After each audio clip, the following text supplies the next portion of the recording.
was on a school trip and was headed to Genting's First World Hotel. I was there for 5 days, and it all happened on the third night. So let's call my two friends, Nina and Denise. During the evening, my two friends and I decided to go to the lobby and just do some window shopping. But we went to the local Singapore souvenir shop, and they took a liking to a few sunglasses there. I didn't buy any, but they both bought one pair each. We went back up to our rooms, respectively. I was rooming with Nina. Denise decided to come over to our room later that night, around 9 o'clock. Well, she brought her sunglasses along as well. The three of us were on the bed, with myself, Nina, and Denise seated from left to right. I took Nina's sunglasses and started toying with them after she went to the toilet to take a shower. The lens of her sunglasses were facing me, and I tilted it to the right where there was this open-air metal bar with a few hangers on it. Note, there were no clothes hanging there at the time. To my horror, there was this white figure hanging from the hangers.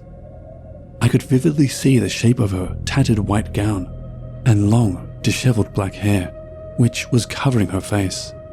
Yes, a woman. I threw the glasses towards Denise, who was still on the bed with me. She got a fright and asked me what happened. I told her everything, and I remembered being so hysterical about it. She didn't believe me, of course, since nothing was on the hangers when seen with the naked eye. Trembling badly, I took the sunglasses again and tilted them slowly. It was gone. She laughed and told me to stop scaring her, but I was so badly shaken that I didn't dare to even get out of bed. Minutes later, Nina got out of the shower, and I told her what happened. She too laughed about it and told me it was probably the reflection. Note, the second time I tilted it, the ghost was gone. I felt so wronged. While Nina was blow-drying her hair, I turned to Denise and she looked really pale. She looked at me and told me I saw her too. I also noticed that her sunglasses were on the floor. I saw her against the curtains, Denise said. The curtains were brown and they were drawn. She started describing to me her features, and they matched with mine. We were both so badly shaken. Nina, however, still didn't believe us.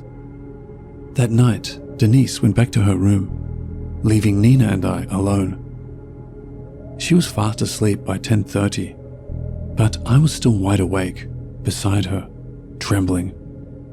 Despite being someone who loves anything horror, this was the first time I was actually trembling. The whole room felt really creepy and eerie. After that trip, and a few months later, Nina told me that her sunglasses cracked for no apparent reason. It was neither crushed nor thrown to the floor. I'm not sure if it was the room or the sunglasses, but this is one ghostly experience I'll never forget.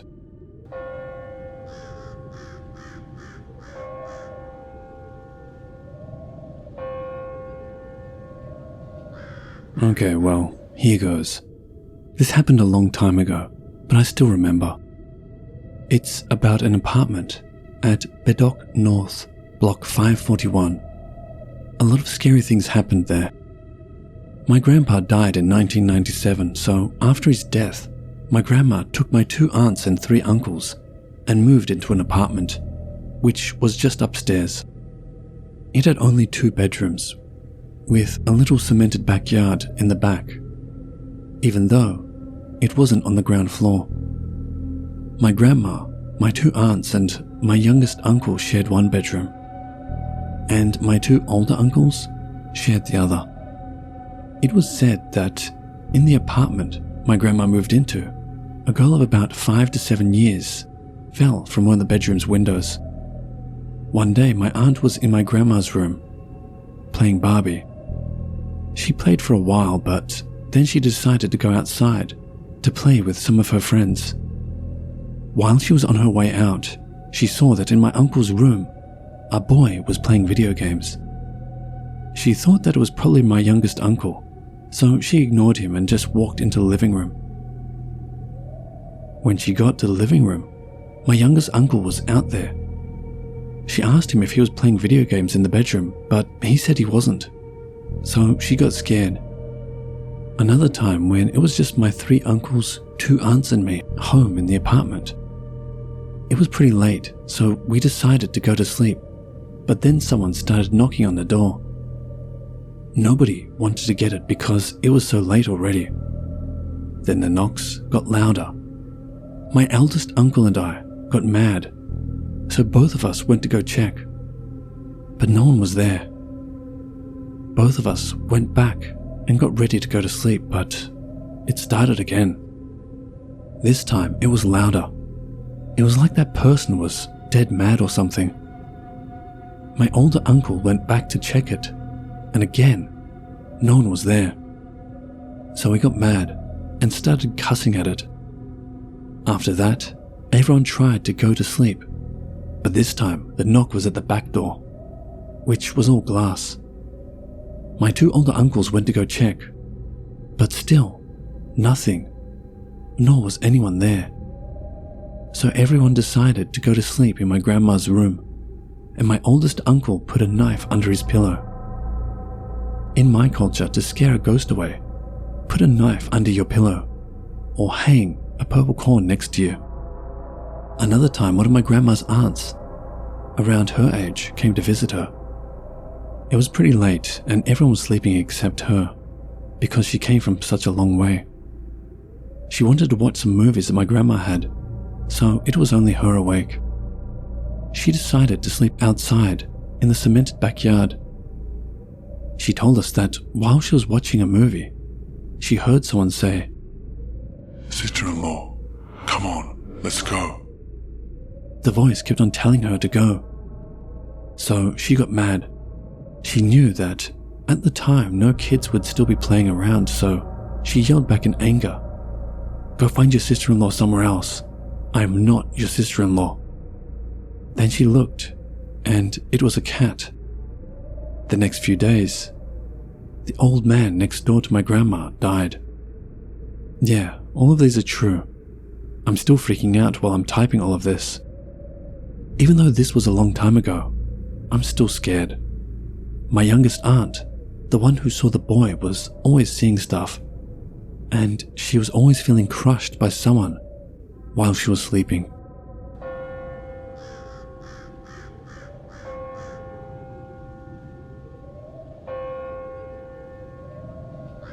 It all started whilst my hubby and his business partner were scouting for a cafe unit because the previous unit in Temasek had been torn down. They were indeed unlucky to find this unit in Changi village. If I put it in bits and pieces, I realized it did not welcome us. First, when they were supposed to move into this unit in the afternoon, the movers broke down, called them that they can only make it in the evening. By the time they went to Temasek to load and unload, it was already past midnight. Hence, the next morning my hubby went to Changi to do all the unpacking. After only being half a day there, a fire broke out near the pantry area. I did not join my husband till the 3rd month because my ex-boss was retrenched and returned to Germany. Since I love to bake, I supply the cafe desserts, homemade cakes and pastries. Nothing really much happened till the 6th month in this unit. First, I began to see flashes. Then, I told my hubby, and he was surprised because he experienced it several times but did not confide in me. I just had this gut feeling something was there. I can't see, but something told me it's there. The next day, I brought my digital camera. Didn't bother to review it and only saw it on our way back. It appeared as an orange orb on the tabletop. I realized my instinct was right. As days passed, I think it realized I spotted it. Here are some of the things that happened. Stray cats started to flock into our cafe entrances. looking as if something was jumping from one end to another. The mustard that my husband frequently used went missing. The service staff saw flashes like we do. Bees swarmed to our speakers on one afternoon. A roast chicken that was left on the counter in less than 20 minutes was infested with maggots. Water tap and radio were constantly turned on. Oh, this unit had been blessed by a Catholic priest when they first moved in. Because of this incident, we also consulted a Thai geomancer who told us that there was a little boy and an old man in this unit. We were told to get an old toy, something which is obsolete, the small drum that could be heard when you turn the beads.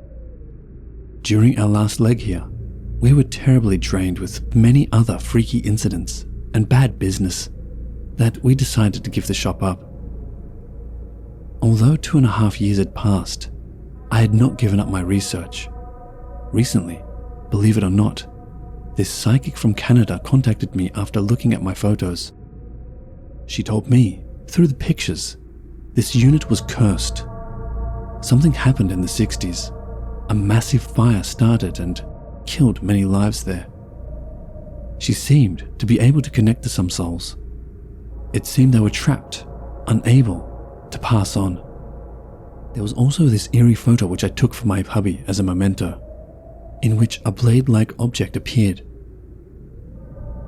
She conveyed that it was old blood, a male figure which will always be around. It makes me wonder now why none of its tenants, including ourselves, never stayed in this unit for more than a year.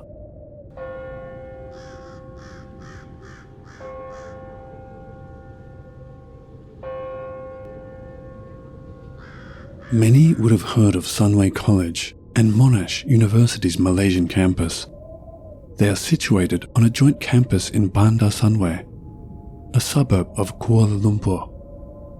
The campus area consists of 2 blocks of main buildings, one each for Monash University and Sunway College. Also, in the campus is a 4-block apartment-style hostel complex. They are all relatively new buildings, but probably built on old land, or even ancient tribes' land. There weren't many stories about the main building. However, many sightings and eerie occurrences were reported within the hostel complex. Many years back, students of a particular apartment in Block A heard cries and evil laughter all over the apartment. Then, there was blood everywhere on the wall. The hostel management had to seal off that particular apartment and called in the mediums to cleanse the place. Over in Block C, students staying there often heard sounds of crying. At times, it was worse than just normal cries.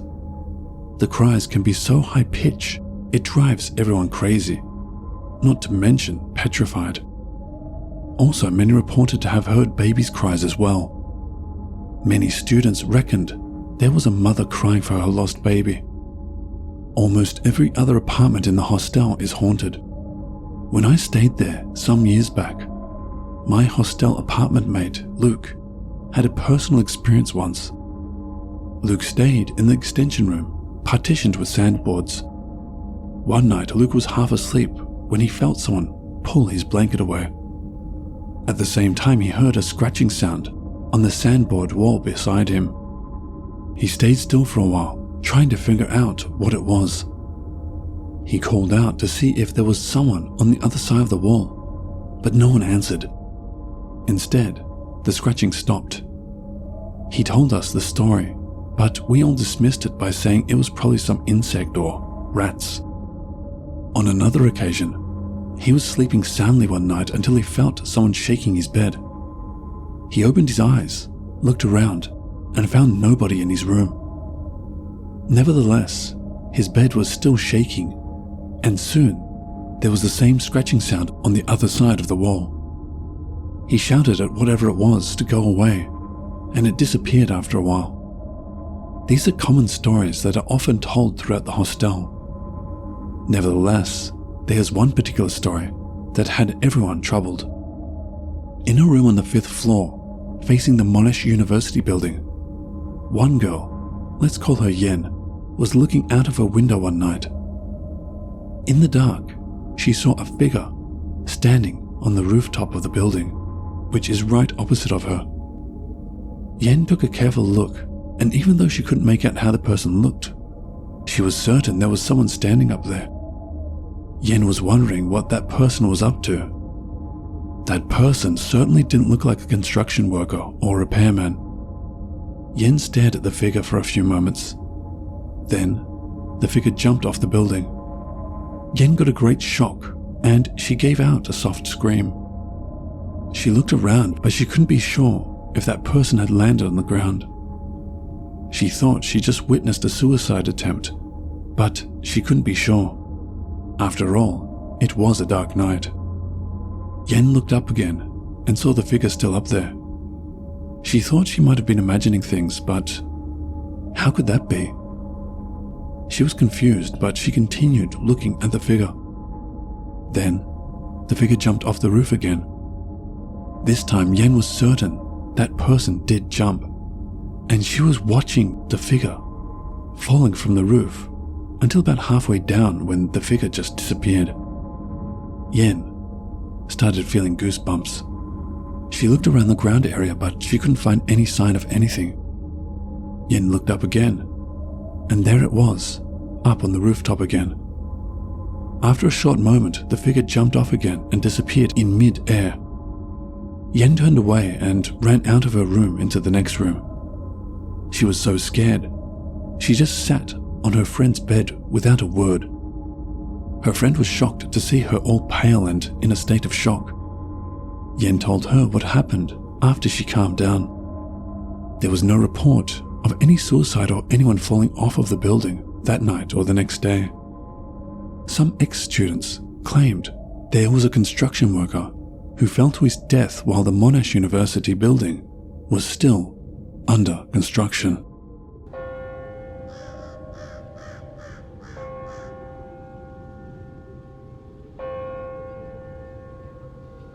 One of my friends managed to secure a renovated colonial resort at Sentosa.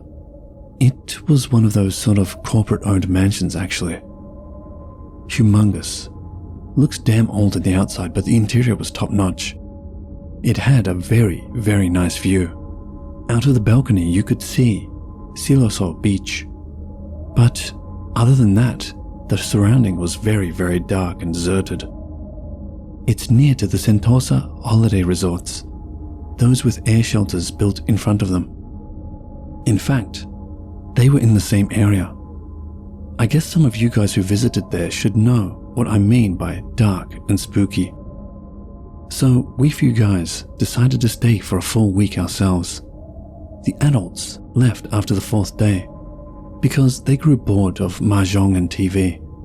And being the adventurous preteens we decided to explore the surrounding area. There was this much larger and dilapidated mansion on top of a hill beside our place. I think back now and still whack myself for being so daring to enter that place. So we climbed the worn-out tarmac driveway that led to the house. As we climbed, one of our female friends, let's call her Carol for now, she kept insisting that we turned back because she's not feeling that good.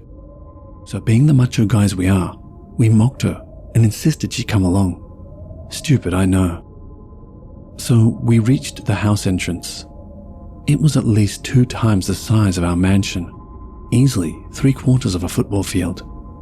The windows and doors were bolted up with planks. Typical haunted house material, I know. But they were falling off due to the old age. Imagine how old that house must have been for some heavy wooden planks to disintegrate by a soft nudge. We made our way into the house. It smelt musty, like your long-forgotten closet.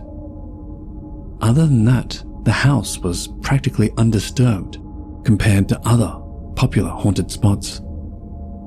No graffiti, no condoms, no candles and stuff. We explored the entire lobby. Yes, a lobby. That place was that big. We dared to climb the grand staircase in the middle. It looked like it was falling apart. Then I found this table with some objects lying on top right underneath the stairs. Some form of altar, except I didn't recognize any of the figurines on the altar. So I asked my friend to shine his torch in my direction. What I saw made me almost scream. Those figurines were porcelain toys, like those cutesy little girls. Then we started thinking, what the hell? This is getting wrong. What are those toys doing in a place like this? Then suddenly, Carol screamed. I'm still surprised that I didn't run once I heard that. Bewildered, we asked her what was wrong. She just closed her eyes and kept saying, I want to get out of here, I want to get out of here. Then this macho guy in my group asked her sternly what was wrong. She just shook her head frantically and just told us to get out. And so we did, no doubt puzzled more than scared. Then, back at the resort, we asked her what she saw. She said that when I asked my friend to shine the torch at the altar, she saw some pale, shadowy figure standing right behind the altar, looking at me and the other guy in front of the altar. And that figure was only a bit taller than the altar, so technically a kid ghost, I presume. Then she tried to look elsewhere because she was too scared. She looked up on the second floor staircase. She then saw a few of those white figures, some big, some small, all looking down at us. That was when she screamed. Still manages to make me shiver after all those years. Anyways, that place we lived in is no longer there. But that mansion on the hill still is.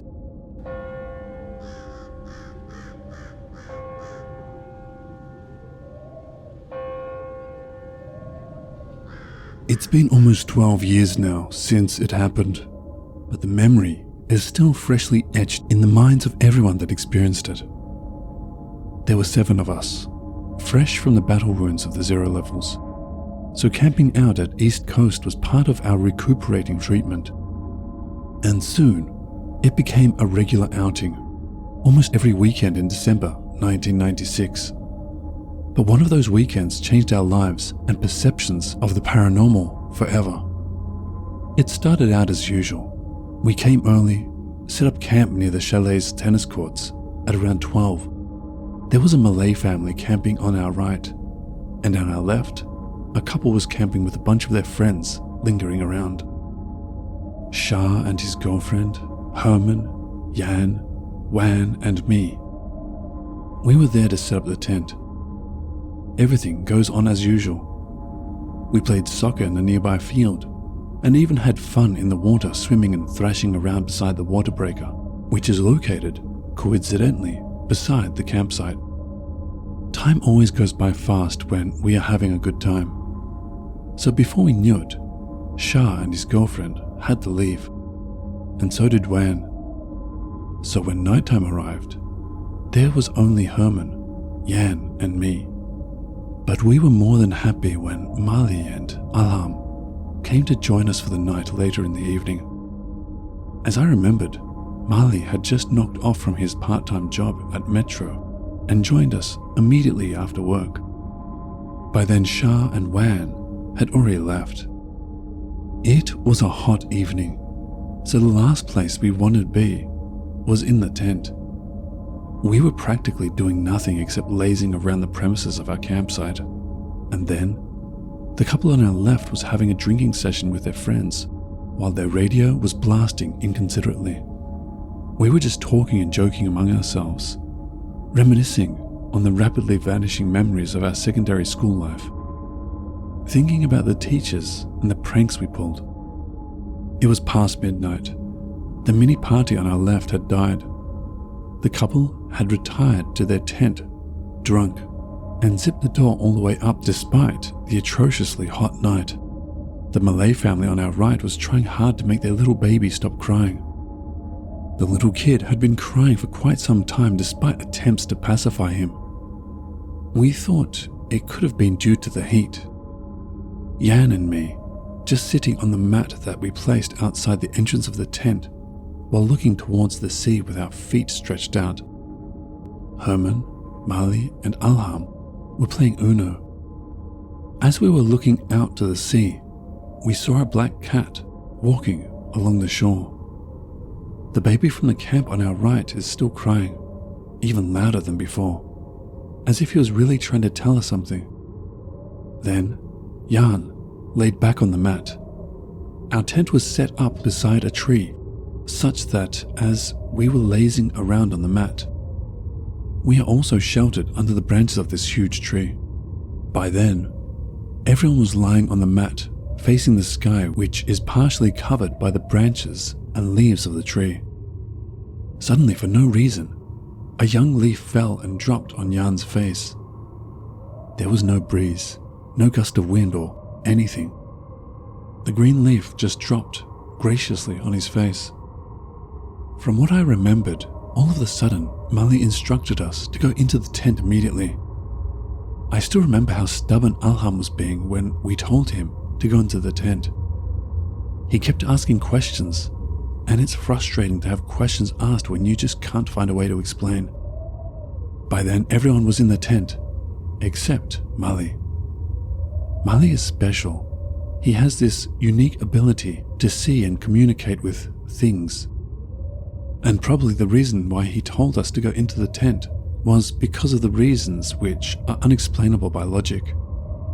By then, the situation in the tent was eerily unpleasant. Alham was asking these irritating questions. Herman was quiet and pale. Jan and me were praying hard in silence. We were just looking at Mali from inside the tent. By then, Mali had positioned himself right in front of the tent's door with his back facing us, as if he was guarding the door from something.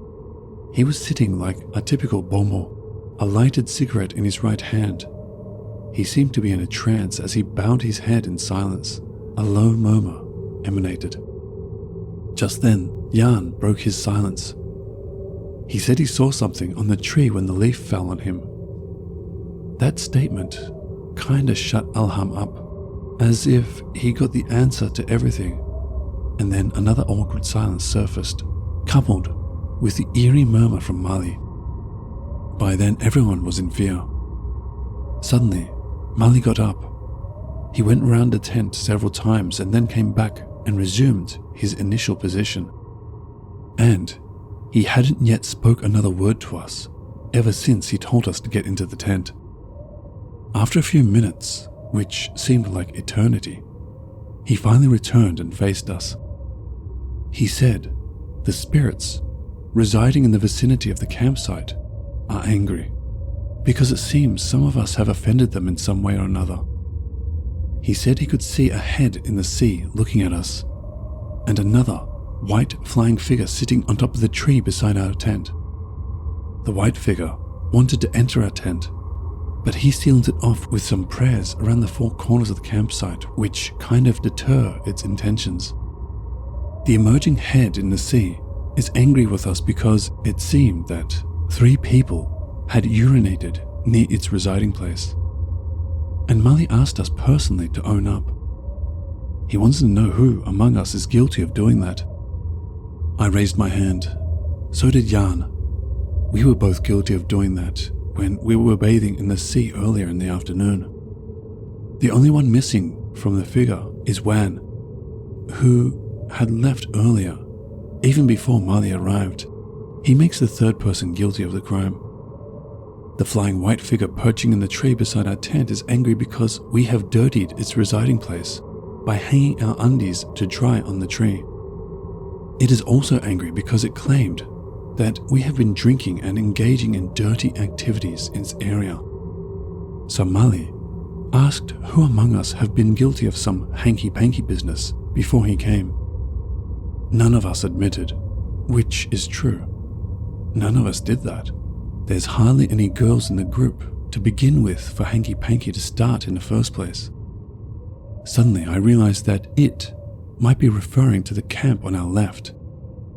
It must have associated us with them since we are camping closely to each other. After I told him that, Mali turned with his back facing us again. He was engaging in another trance, and after some time, he turned back again. He said he had managed to appease the angry spirit from the sea. He said the emerging head from the sea had disappeared. The only one left is a white flying figure. It seems to be more stubborn, and it refuses to leave us alone. Mali told us that the white figure had flown off to a coconut tree near the water breaker, and he said that it had made itself visible. Mali wanted those who do not have a faint heart to peer out of the tent's door to look at it. Initially, we were hesitant and skeptical of our heart's ability to withstand the inevitably horrifying scene that will unfold if we decide to look at it. I have always been a skeptic, and so I took the plunge. I peered out first. I then followed Yan and the rest. What I saw made me a believer. On top of the coconut tree, right at the edge of its leaves, was a blurry white figure with no form. Static in its position despite the fact that the coconut tree is waving gently as the breeze is blowing. It stayed there, right on the edge of the coconut leaves. After that, I pulled myself back into the safety of the tent, and everyone sat in silence. We stayed in the tent till sunrise. We were awake all night until the sun rose. That's when we were finally allowed to go out of the tent. By then, we were exhausted and sleepy, but very much relieved that we came out of it alive. Mali told us that the feud is not over, and though we were relieved, the story didn't end there. The thing followed Yan back home, and Mali had to stay with him for several days till the thing finally decided to leave him alone.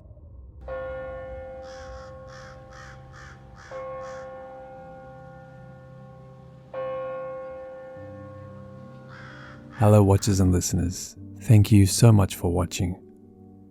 As always, a big thank you to all of the Reddit users who kindly allowed me to use their stories. If you want to help support this channel, you will find links to both my Patreon and my Teespring store in the description below, so feel free to have a look. And the biggest thank you to all of you who continue to support me. I truly do appreciate it. And remember, Papa loves you.